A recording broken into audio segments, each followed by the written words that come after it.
ভারতের কলকাতার একটি বেসরকারি হাসপাতালে মৃত্যুর সঙ্গে লড়ছেন বাংলাদেশ থেকে পলাতক কার্যক্রম নিষিদ্ধ আওয়ামী লীগের সাধারণ সম্পাদক ওবায়দুল কাদের।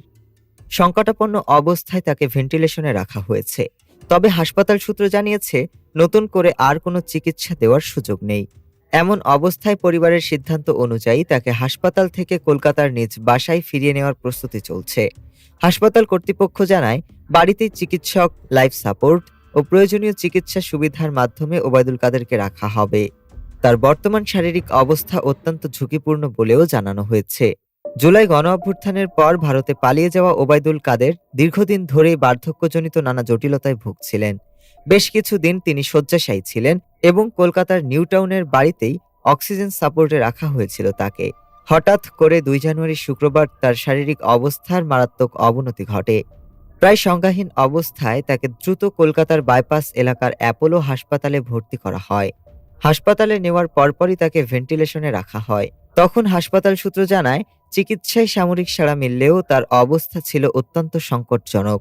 বর্তমানে তিনি আর নিজ থেকে স্বাভাবিকভাবে শ্বাস নিতে পারছেন না। চিকিৎসা বিশেষজ্ঞদের মতে সাধারণত ভেন্টিলেশন তখনই দেওয়া হয় যখন রোগীর শরীরে পর্যাপ্ত অক্সিজেন পৌঁছায় না বা স্বাভাবিক শ্বাস প্রশ্বাস ব্যাহত হয়। বিভিন্ন গবেষণায় দেখা গেছে, ভেন্টিলেশনে থাকা রোগীদের ক্ষেত্রে বেঁচে থাকার হার অনেকটাই নির্ভর করে রোগীর বয়স, পূর্বের জটিলতা, সংক্রমণের মাত্রা এবং চিকিৎসা কত দ্রুত ও দক্ষতার সঙ্গে করা হচ্ছে তার উপর। জটিল অবস্থায় থাকা রোগীদের ক্ষেত্রে ঝুঁকি উল্লেখযোগ্যভাবে বেড়ে যায়। গত জুন মাসে এক সাক্ষাৎকারে ওবায়দুল কাদের নিজেই জানিয়েছিলেন, তিনি এখনও কার্যক্রম নিষিদ্ধ আওয়ামী লীগের সাধারণ সম্পাদক রয়েছেন। সে সময় তিনি কলকাতায় অবস্থান করছেন বলেও উল্লেখ করেন। ওই সাক্ষাৎকারে তিনি জানান, জুলাই গণঅভ্যুত্থানে আওয়ামী লীগের পতনের পর প্রায় 3 মাস আত্মগোপনে ছিলেন তিনি এবং একাধিকবার বাসাও বদল করেন। পরে 2024 সালের নভেম্বরে তিনি দেশ ছেড়ে ভারতে পালিয়ে যান। ক্ষমা চাওয়া প্রসঙ্গে তখন তিনি বলেছিলেন, দেশে রাজনৈতিক কর্মকাণ্ড চালানোর পরিবেশ তৈরি হলে তবেই ভুল স্বীকার বা অনুশোচনার বিষয় আসবে।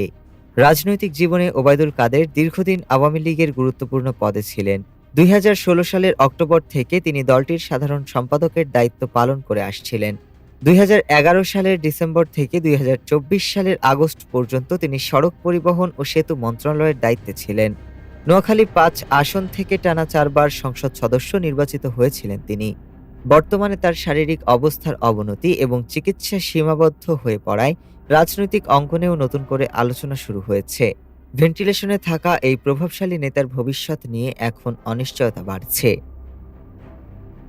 ডেস্ক রিপোর্ট, আজ বার্তা।